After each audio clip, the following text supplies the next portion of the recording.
자연과의 씨름은 말갈량이 길들이기. 테오에게. 예술가는 초기에는 자연의 저항에 직면하게 마련이다. 그러나 그가 자연을 정말 진지하게 생각한다면 그런 대립으로 기가 꺾이기는커녕 자연을 자기 안으로 끌어들여야 할 것이다. 사실 자연과 정직한 대생 화가는 하나다. 자연은 손으로 움켜쥘 수 없는 것이지만 우리는 자연을 움켜쥐어야 하며 그것도 두 손으로 힘껏 붙잡아야 한다.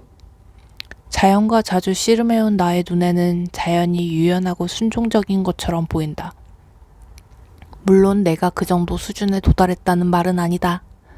단지 지금 그 문제에 관해 나보다 더 많이 생각하고 있는 사람은 없다는 말이다. 요즘은 그림 그리는 일이 점점 쉬워진다. 자연과의 씨름은 셰익스피어가 말갈량 길들이기, 이 말은 싫든 좋든 대립을 조금씩 완화하는 것을 뜻한다 라고 부른 것과 비슷하다. 많은 분야에서 그렇겠지만 특히 대생에서는 꾸준함이 포기보다 낫다고 생각한다. 요즘 들어 인물 대생이란 노력할 가치가 있는 것이며 간접적으로 풍경 대생에도 좋은 영향을 미친다는 생각이 든다. 가령 버드나무를 인물 대생하듯 그린다면 즉 모든 주의를 그 나무에 기울여서 그 안에서 어떤 생명이 살아 숨쉬게 되는 경지까지 이른다면 부수적인 배경은 저절로 따라오게 되어 있다.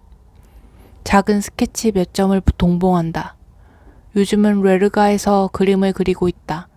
가끔은 수채 물감이나 세피아를 이용하는데 아직은 만족스럽지는 않다. K를 사랑하게 되었다. 테오에게. 너에게 꼭 하고 싶은 말이 있다. 어쩌면 이미 알고 있어서 새로운 소식이 아닐지도 모르겠다. 올 여름 나는 K를 사랑하게 되었다. 이 감정은 K가 나에게 가장 가까운 사람이고 내가 K에 가장 가까운 사람인 것 같다는 말로밖에 표현할 수 없을 것 같다. 그녀에게도 그렇게 고백했지. 그러나 그녀는 내 마음을 받아들일 수 없다고 했다. 그래서 이제 어떻게 해야 좋을지 심각한 딜레마에 빠져 있다. 절대 안 된다는 대답을 들었으니 포기해야 하는 걸까? 아니면 그래도 희망을 가져봐야 하는 걸까? 나는 후자를 선택했다. 절대 안 된다는 그녀의 입장 때문에 앞이 콱 막힌 답답한 상황이지만 그 선택을 후회하지는 않는다. 그 때문에 인생의 자잘한 고충에 직면하게 되었다. 그런 고충을 책에서 접한다면 재미있을지도 모르지만 직접 경험하고 보니 결코 유쾌하지 않다. 그렇다고 해서 체념하거나 용기를 잃지 않은 걸 다행으로 여긴다. 어떤 일을 하지 않는 방법 따위는 그럴 생각이 있는 사람들이나 배우라지. 너도 이런 경우에 우리가 할 수 있는 일, 해도 되는 일, 해야만 하는 일에 대해 말하는 것이 놀랄 만큼 어렵다는 건 알고 있겠지. 어쨌든 우리는 가만히 앉아서 빈둥대서는 안 되며 여기저기 돌아다니면서 뭔가를 찾아야 한다. 너에게 이 일을 더 빨리 알려주지 않은 건 내 입장이 분명하지 않아서 제대로 설명할 수가 없었기 때문이다. 그러나 이제는 그녀뿐 아니라 아버지와 어머니는 물론 K의 부모 그리고 프린센하게에 있는 코르스부 숙모에게도 모두 말한 상태다. 열심히 일해서 더 나은 상황이 되면 나에게 기회가 있을지 모른다고 다정하게 말해준 사람은 의외로 센트 숙부 한 분뿐이었다. 센트 숙부는 내가 K의 거절에도 포기하지 않은 걸 좋게 보셨다. K의 거절도 비관적으로만 보시는 건 아닌지 K의 거절에 너무 개념치 마라. 나도 그녀가 훌륭한 배우자와 만나길 원하지만 내 고백에 대한 거절은 취소되기를 바란다고 하시더라. 스트리커 숙부, K의 아버지가 오랜 친분을 쌓아온 다정한 관계가 끊어질 위험이 있다고 경고했을 때도 그리 기분 나쁘게 받아들이지는 않았다. 단지 관계가 달라질 필요가 있을 때의 진정한 해결책은 오랜 우정을 끊어버리는 것이 아니라 새로운 관계로 바꿀 수 없는지 살펴보라는 것이라고 생각한다고 말씀드렸다. 그것이 내가 원하는 관계이고 열심히 일하면서 우울한 기분을 쫓아버리려 한다. 사실 그녀를 만나고 나서 그림이 훨씬 더 잘 되고 있다. 상황을 좀 더 정확하게 전달하자면 K는 절대 안 된다고 대답했다. 또 이 문제는 이미 끝난 거라며 나에게 포기를 강요하는 어른들과 마찰을 빚게 될 것 같다. K의 부모는 성찬식이 끝날 때까지 별다른 말을 하지 않고 친절하게 대해줄 것이라고 생각한다. 추문을 막으려고 혈안이 되어 있거든. 그러나 성찬식이 끝난 뒤에는 나를 쫓아내려 할 것 같아 걱정이다. 상황을 분명히 전하기 위해 다소 거칠게 표현한 걸 이해해 주기 바란다.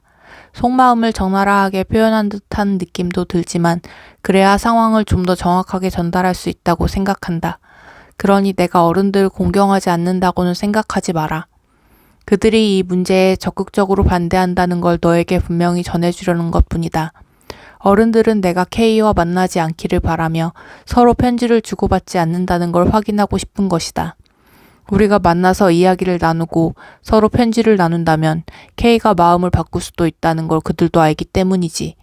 K는 마음을 바꾸는 일이 없을 거라고 말하지만 어른들은 그녀가 마음을 바꿀 리 없다고 나에게 확신시키려 하면서도 그럴 가능성을 두려워하는 것 같다. 어른들의 마음을 바꾸는 일은 K가 마음을 돌리는 것만으로는 불가능하다. 아마 내가 1년에 적어도 1000길더는 벌어야 그들의 마음이 달라질 것이다. 다시 한번 너무 신랄하게 이야기하는 걸 이해해 주길 바란다. 어른들은 나에게 전혀 공감하지 않지만 젊은이들은 내 처지를 이해하리라 믿는다. 너도 내가 이를 억지스럽게 몰고 가려 한다는 말을 듣게 될지도 모르겠다. 그러나 사랑하는 사람에게 이런 식으로 강요하는 게 얼마나 무의미한 것인지는 세상이 다 알지 않니? 아니 그 무엇도 이보다 더 무의미할 수는 없다고 생각한다. K와 내가 어떤 접촉도 하지 못하도록 강요받을 게 아니라 서로를 더 잘 알 수 있도록 만나서 이야기하고 편지를 교환할 수 있기를 바라는 것. 그리고 우리가 어울리는지 그렇지 않은지 확인할 수 있기를 바라는 것은 부당한 일도 비이성적인 일도 아니다. 1년 정도 서로 교제해보는 것이 그녀에게도 나에게도 유익할 텐데 어른들은 이 문제에 대해 조금도 양보하지 않는다. 내가 만약 부자였다면 그들의 태도는 완전히 달랐을 테지. 이제 너도 내가 그녀에게 더 가까이 다가가기 위해 백방으로 노력하고 있다는 걸 알았겠지? 내 마음을 그대로 드러내는 글귀가 있다. 계속해서 그녀를 사랑하는 것, 마침내 그녀도 나를 사랑하게 되는 순간까지 그녀가 사라질수록 그녀는 더 자주 나타난다. 너도 이런 사랑에 빠져본 적이 있니? 그렇기를 바란다. 나를 믿으렴. 사랑이 불러일으키는 작은 고충도 가치가 있단다. 물론 절망적인 기분이 들 때도 있다. 지옥에 떨어진 것처럼 괴로운 순간도 있고, 그러나 더 나은 무언가가 있기 마련이다. 나는 3가지 단계가 있다고 생각한다. 누구를 사랑하지도 사랑받지도 못하는 상태. 사랑하고 있지만 사랑받지 못하는 상태. 지금의 내 경우가 그렇지. 사랑하고 있으며 사랑받는 상태. 첫 번째보다는 2번째 단계가 낫겠지. 그러나 우리가 진정 원하는 건 3번째 단계다. 그래 동생아, 직접 사랑에 빠져보렴. 그리고 그 이야기를 나에게 들려다오. 지금의 내 처지에 대한 내 의견은 부디 마음속으로만 간직하고 나를 이해해다오. 물론 나도 좋다는 대답을 들었더라면 더 기뻤을 것이다. 그러나 절대 안 된다는 대답을 들었어도 나는 만족한다. 비록 나이가 많고 현명한 어른들이 이런 일은 아무것도 아니라고 하지만 나는 특별한 어떤 일로 받아들인다. 추신, 내가 사랑에 빠졌을 때 절대 안 된다는 대답을 듣게 된다 해도 체념하지 마라. 물론 너는 행운하니 그런 일은 없으리라 믿는다. 어른들이 이번 일에 대해 누구에게도 말하지 않겠다고 약속하라고 했지만 나는 거절했다. 이 세상 어느 누구도 나나 다른 사람에게 그렇게 요구할 권리는 없다고 생각한다. 의외의 사건이 일어나지 않는 한 스트리커 숙부에게 편지를 띄우지 않겠다고 센트 숙부와 약속했다. 봄이 되면 종달새는 지저귀 수밖에 없다. 씁쓸한 사랑. 태우에게 이 사랑이 시작될 때부터 내 존재를 주저없이 내던지지 않는다면 아무런 승산도 없다는 걸 알고 있었다. 사실 그렇게 나를 던진다 해도 승산은 아주 희박했지. 주어진 기회가 크거나 작은 것은 내 능력 밖의 일이니 아니겠니? 사랑에 빠질 때 그것이 이루어질 가능성을 미리 헤아려야 하는 걸까? 이 문제를 그렇게 할 수 있을까? 그래서는 안 되겠지. 어떤 계산도 있을 수 없지. 우리는 사랑하기 때문에 사랑하는 거니까. 사랑에 빠진다는 것은 얼마나 대단한 일이냐. 한 여인이 사랑의 성공 여부를 미리 계산해 본 후에 자신에게 접근하는 남자가 있다는 걸 알게 된다면 어떤 반응을 보일지 상상해 보렴. 그녀는 절대 안 된다 보다 더 극단적인 대답을 하지 않을까? 태호야, 그런 건 생각도 하지 말자. 우리가 사랑에 빠졌다면 그냥 사랑에 빠진 것이고 그게 전부 아니겠니? 그러니 시리에 빠지거나 감정을 억제하거나 불빛을 꺼버리지 말고 맑은 머리를 유지하도록 하자. 그리고 신이시여 고맙습니다. 저는 사랑에 빠졌습니다. 하고 말하자. 또 성공을 확신하고 접근하는 남자를 여자가 어떻게 생각할지 상상해보자. 그 여자가 K 같은 사람이라면 남자는 결코 성공할 수 없을 것이다. 설령 10만 길더를 가졌다 하더라도 절대 안 된다는 대답만 들을 것이다. 그림 몇 점을 보낸다. 이 그림을 보면 K커의 풍경을 떠올릴 거다. 그런데 이제는 제발 솔직하게 말해다오. 왜 내 그림은 팔리지 않을까? 어떻게 해야 그림을 팔 수 있을까? 돈을 좀 벌었으면 좋겠다. 절대 안 된다는 대답을 확인하기 위해 찾아갈 경비가 필요하다. 나의 계획을 스트리커 숙부에게는 말하지 마라. 연락도 없이 갑자기 나타나면 못 본 척할지도 모른다. 유식한 채 아는 스트리커 숙부는 누군가 자기 딸을 사랑하기 전과는 아주 다른 사람이 되었다. 그는 꽤나 권력을 행사하려 한다. 그렇다 하더라도 그의 딸을 사랑하는 사람으로서 그의 앞에 나서는 것보다 나서지 않는 것이 더 두렵다. 그가 이런 상황에서는 무슨 짓이든 할 수 있는 사람이라는 걸 알지만 말이다. 요즘은 내가 대생화가의 손을 타고났다는 생각이 든다. 아직은 제대로 다루지 못한다 해도 그런 능력이 있다는 게 기쁘다. 앵그르지는 정말 좋은 종이다. 크고 작은 고충은 수수께끼 같다.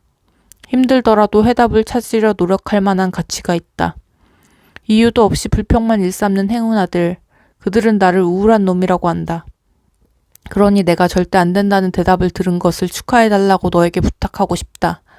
사람들은 바다로 나가면 익사할 위험이 크다고 말하지만 나는 부인한다. 그 말이 전적으로 틀렸다고 생각하지는 않는다. 단지 위험의 한가운데에 안전이 있다는 사실을 사람들은 잊고 있는 것 같다. 그래 이 행운아야, 내 행운에 무슨 문제라도 있니? 너는 흥미롭게도 사랑에 빠지는 것을 딸기 따는 일에 비유했더구나. 정말 멋진 비유다. 그러나 그 집에서 만난 목사가 말했듯이 이 사건을 통해 생활수단에 대해 형 이상학적인 연구를 하고 있는 유식한 스트리커 숙부의 입속으로 기어들어갈 뿐 아니라 아니 결코 절대라고 3번이나 거절하는 입속으로 뛰어드는 사랑은 봄에 딸기를 따는 일과는 다르다. 절대 안 된다는 대답은 봄 기운처럼 상쾌하기는커녕 겨울 서리를 씹는 것처럼 씁쓸하고 또 씁쓸하다. 아직 딸기철이 아니어서 딸기밭은 꽁꽁 얼어 있다. 시간이 흐르고 봄이 오면 그 밭이 녹을까? 그러면 딸기꽃이 필 수 있을까? 누가 그 딸기를 따게 될까? 사랑 없이는 살 수 없다. 테오에게. 색채와 명암은 얼마나 멋진 것이냐. 그 앞에서 아무 느낌도 받지 못하는 사람들은 진정한 삶에서 동떨어진 채 사는 것이다. 마우베는 내가 이제껏 보지 못했던 것을 볼 수 있게 가르쳐 주었다. 그 가운데 몇 멋은 너도 아직 보지 못한 것일지 모르니 나중에 가르쳐 주마. 언젠가 너와 예술에 관해 이야기를 나눌 수 있길 바란다. 마우베는 심오한 책을 읽을 때면 읽은 즉시 작가의 의도에 관해 말하지 않는다. 시란 아주 심오하고 파악하기 힘들며 체계적으로 정의할 수 없는 것이거든. 마우베는 감수성이 예민한데 그 감수성이야말로 어떻게 정의를 내리거나 비판하는 것보다 가치 있는 것이다. 내가 책을 읽는 이유도 사물을 더 넓고 더 관대하게 그리고 사랑으로 바라보고 현실을 더 잘 아는 작가들로부터 배울 것이 있기 때문이다. 그러나 선과 악, 도덕과 부도덕에 관한 군소리에는 정말 관심이 없다. 싫든 좋든 도덕과 부도덕이라는 말은 나를 K에게로 되돌려 놓는다. 아, 그 당시 너에게 사랑은 봄에 딸기를 따는 일과는 다른 것 같다고 쓴 적이 있지. 그건 정말 그렇다. 상상이나 현실 속의 교회의 벽을 생각하면 냉기를 느낀다. 영혼까지 스며드는 그런 냉기를. 그런 치명적인 감정에 압도되어 버리는 건 아니겠지 하고 혼자 중얼거려 본다. 무언가 변화를 주기 위해서라도 여자와 함께 있었으면 좋겠다. 나는 사랑하는 여자 없이는 살 수 없는 사람이다. 다른 누가 아니라 오직 그녀만을 원한다고 해놓고 이제 와서 다른 여자에게 가고 싶어 하는 건 비이성적이고 비논리적이지 않은가 하고 자문해보기도 했다. 이 질문에는 이렇게 대답할 수밖에 없을 것 같다. 뭐가 중요하지? 논리인가? 나 자신인가? 논리가 나를 위해 존재하는가? 내가 논리를 위해 존재하는가? 비합리적이고 분별 없는 내 성격에 어떤 이유도 의미도 없는 것일까? 옳든 그르든 선택의 여지가 없다. 그 빌어먹을 벽은 나에게는 너무 차갑고 나는 여자가 필요하다. 나는 사랑 없이는 살 수 없고 살지 않을 것이고 살아서도 안 된다. 나는 열정을 가진 남자에 불과하고 그래서 여자가 있어야 한다. 그렇지 않으면 나는 얼어붙든가 돌로 변해버릴 것이다. 그림이 조금씩 나아지기 시작한 요즘 작업을 반치해 둔 채 감상에 적거나 낙담하지 말자고 다짐했다. 봄에 딸기를 먹는 일도 인생의 일부이긴 하지만 그건 1년 가운데 아주 짧은 순간에 불과하고 지금은 가야 할 길이 멀다.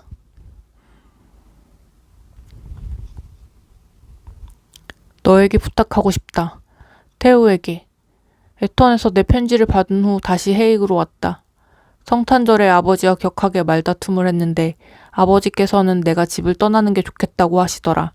얼마나 확고하게 말씀하시던지 그 이야기를 듣고 바로 집에서 나와버렸다.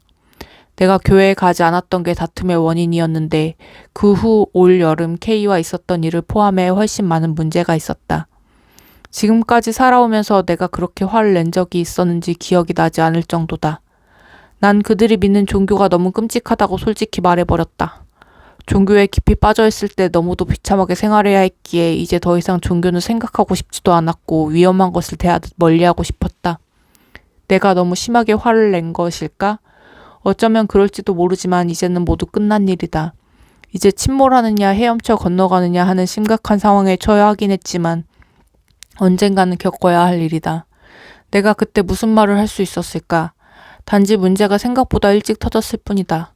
아버지와 나는 너무 생각이 달라서 관계를 회복하기는 힘들 것 같다.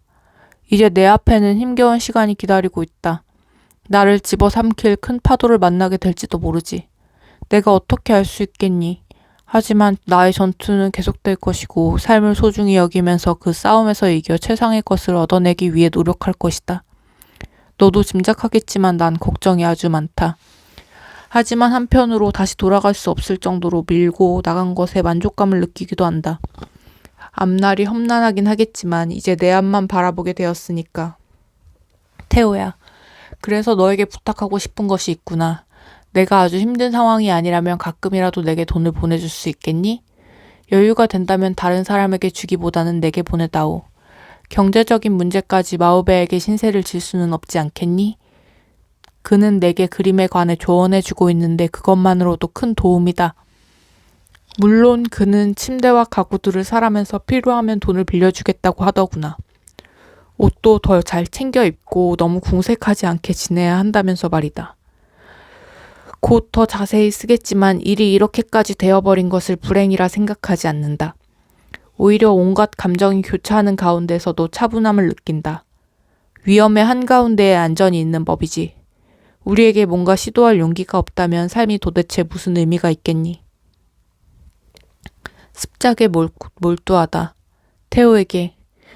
열심히 노력하다가 갑자기 나태해지고 잘 참다가 조급해지고 희망에 불었다가 절망에 빠지는 일을 또다시 반복하고 있다. 그래도 계속 노력하면 수채화를 더 잘 이해할 수 있겠지. 그게 쉬운 일이었다면 그 속에서 아무런 즐거움도 얻을 수 없었을 것이다. 그러니 계속해서 그림을 그려야겠다. 광부와 감자밭에서 일하는 사람들의 인물 대생을 12점 정도 그렸다. 이것으로 무언가 할 수 있을지 생각 중이다. 그중 감자를 가방에 담는 남자의 그림을 포함해 몇 점은 너도 받아보았을 것이다.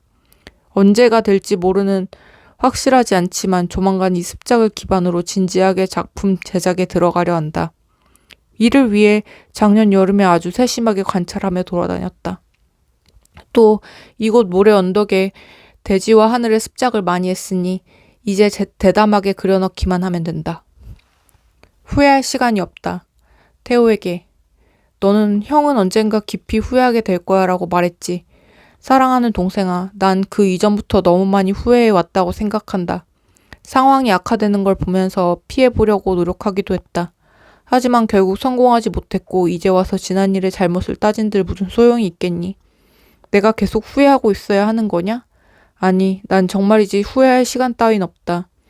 요즘은 그림에 대해 점점 열정을 갖게 된다. 마치 선원이 바다에 대해 갖는 것과 같은 열정이다. 요즘 마우베에게 수채화 그리는 법을 배우고 있는데 그 작업에 푹 빠져 칠하고 지우는 일을 반복하고 있다. 나는 길을 찾기 위해 노력하고 있다. 수채화에는 마력이 있어서 혼을 잃은 사람처럼 노력해야 하고 모든 열정적인 행동은 좋은 점을 갖고 있기 때문이다. 집에서 있던 일이나 다른 문제와 관련해 내게 하고 싶은 말이 많지만 지금은 그럴 시간도 없고 그보다는 그림에 관해 쓰는 것이 더 낫다고 생각한다. 나는 바로 수채화 소품을 그리기 시작했고 애턴에 있을 때 그리던 인물화만큼 큰 것도 하나 그렸다. 물론 처음부터 성공할 수는 없겠지. 마법에는 내가 붓을 제대로 쓸 수 있게 되려면 최소한 10번은 실패해야 할 거라고 말하더구나.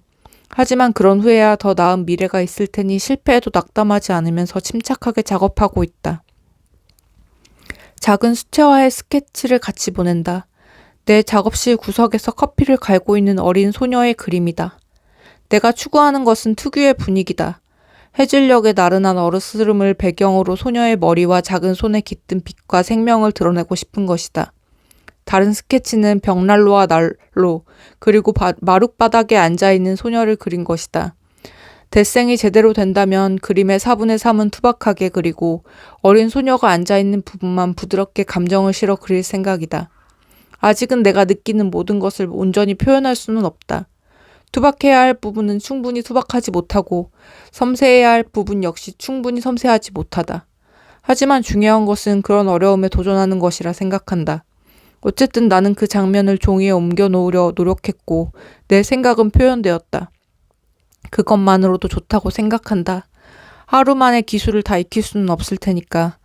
태호야, 모델을 구하는 게 아주 어렵다. 종종 빈민을 위한 무료 식당이나 3등칸 열차 대합실 같은 곳에 가서 스케치를 하곤 한다. 하지만 요즘은 정말이지 굉장히 춥다. 특히 나는 빨리 그리지 못하는 초보인데다 쓸모있는 스케치를 하려면 더 세심하게 그려야 하기 때문에 추위가 더 힘들게 느껴진다. 너도 내가 게으르게 앉아만 있는 건 아니라는 걸 알겠지? 지금으로서는 더 이상 애턴 생각을 하지 않고 여기에 정착하려 노력하고 있다. 모델을 구하는데도 돈이 많이 들지만 그 밖에 필요한 것을 사는데도 돈을 쓰게 된다. 물론 가능한 아끼며 살려고 요즘은 무료 식당에서 밥을 먹는단다. 내가 계속 그림을 그리는 것을 네가 반대하지 않으면 좋겠다. 대신 나도 가능한 한 최선을 다하겠다고 약속하매. 내 안에 있는 힘을 느낀다. 태우에게. 요즘은 매일 수채화 작업을 하고 있는데 점점 더 수채화가 좋아지고 있다. 아직 내 그림이 훌륭하다고는 말할 수 없지만 어딘지 모르게 달라진 것은 사실이다. 더 힘이 있고 더 산뜻해졌다고 할까? 빨리 내 답장을 받고 돈 문제와 관련해서 뭔가 합의할 수 있으면 좋겠다. 한 달에 100프랑이면 나 혼자 쓰기에는 충분하지만 매일 모델비를 주고 그들과 식사를 하려면 부족하거든. 게다가 물감과 종이값도 만만치 않구나. 지난 편지에도 썼듯 내가 얼마나 빨리 실력을 쌓을 수 있을지는 내 수입에 달려있다.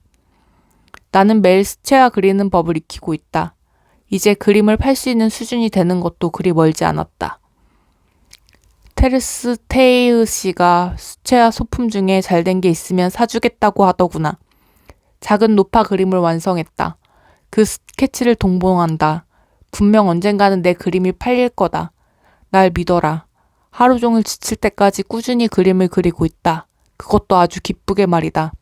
하지만 계속 이렇게 열심히 할 수 없다면, 아니 더 열심히 할 수 없다면 용기를 잃게 될지도 모른다. 어제 마우베가 아직 문제가 없는 건 아니지만 이젠 그림이 수채화처럼 보이기 시작한다고 말하더구나. 그 정도 수준이라도 되었다면 시간과 돈을 낭비한 건 아니라고 생각한다. 이제부터는 붓을 더 크게 사용하고 색에 힘을 불어넣는 훈련을 하려고 한다. 그러니 다음 주에도 할 일이 아주 많다. 단지 돈이 부족할 것 같아 걱정이다. 내가 어떻게 해야 할까? 마우베나 테르스테이흐 씨를 찾아가 도움을 청할 수도 있겠지. 아마 둘 다 거절하진 않을 거다. 하지만 마우베는 이미 많은 도움을 주었고 테르스테이흐 씨에겐 돈을 빌리기보다 작은 그림들을 팔고 싶다. 그러니 빨리 답장을 보내다오. 그리고 가능하면 내가 일을 계속할 수 있도록 돈을 보내다오. 태호야, 내 안에 어떤 힘이 있는 걸 느낀다. 난 그걸 밖으로 꺼내 풀어놓기 위해 가능한 한 모든 노력을 다하고 있다. 그림에 대한 고민과 근심만으로도 이미 충분히 힘들구나. 다른 근심들까지 겹치고 모델비도 줄 수 없게 된다면 미쳐버릴지도 모른다. 이 모든 부담을 내게 지우는 게 너무 미안하지만 지난 겨울처럼 나쁜 상황은 아니다. 난 성공에 더 가까이 다가가고 있다는 걸 느끼고 있고 지금 할 수 있는 일 열심히 하려 한다. 붓에 더 힘을 갖게 되면 지금보다 더 열심히 그릴 것이다.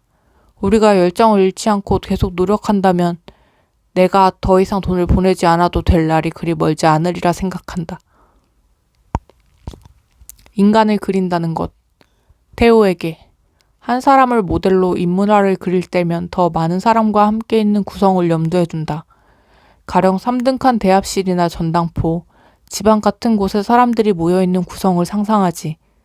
그러나 더 큰 구성은 점진적으로 완성해야 한다. 사실 3명의 여자 재봉사가 있는 그림 한 장을 위해서는 재봉사 90명을 그려야 하거든.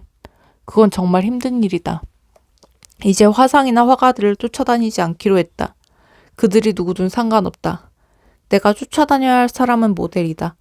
사실 모델 없이 작업한다는 건 아주 잘못된 일이다. 적어도 내게는 그렇다. 태호야, 터널이 끝나는 곳에 희미한 빛이라도 보인다면 얼마나 기쁘겠니? 요즘은 그 빛이 조금씩 보이는 것 같다. 인간의 살아있는 존재를 그린다는 건 정말 대단한 일이다. 물론 그 일이 힘들긴 하지만 아주 대단한 일임에는 분명하다. 내가 예의 범절을 까다롭게 따지는 사람들과 잘 지내는 요령이 없다는 건 솔직히 인정한다. 하지만 그 대신 가난하거나 평범한 사람들과는 잘 지낸다. 앞에 사람들에게서 잃은 것을 뒤에 사람들에게서 얻는다. 결국은 내가 관심을 갖는 환경, 표현하고 싶은 환경 속에서 예술가로 살아가는 것이 올바르다고 할 수 있지 않겠니? 그걸 나쁘게 생각하는 사람이 있다면 그 사람이 문제인 거지.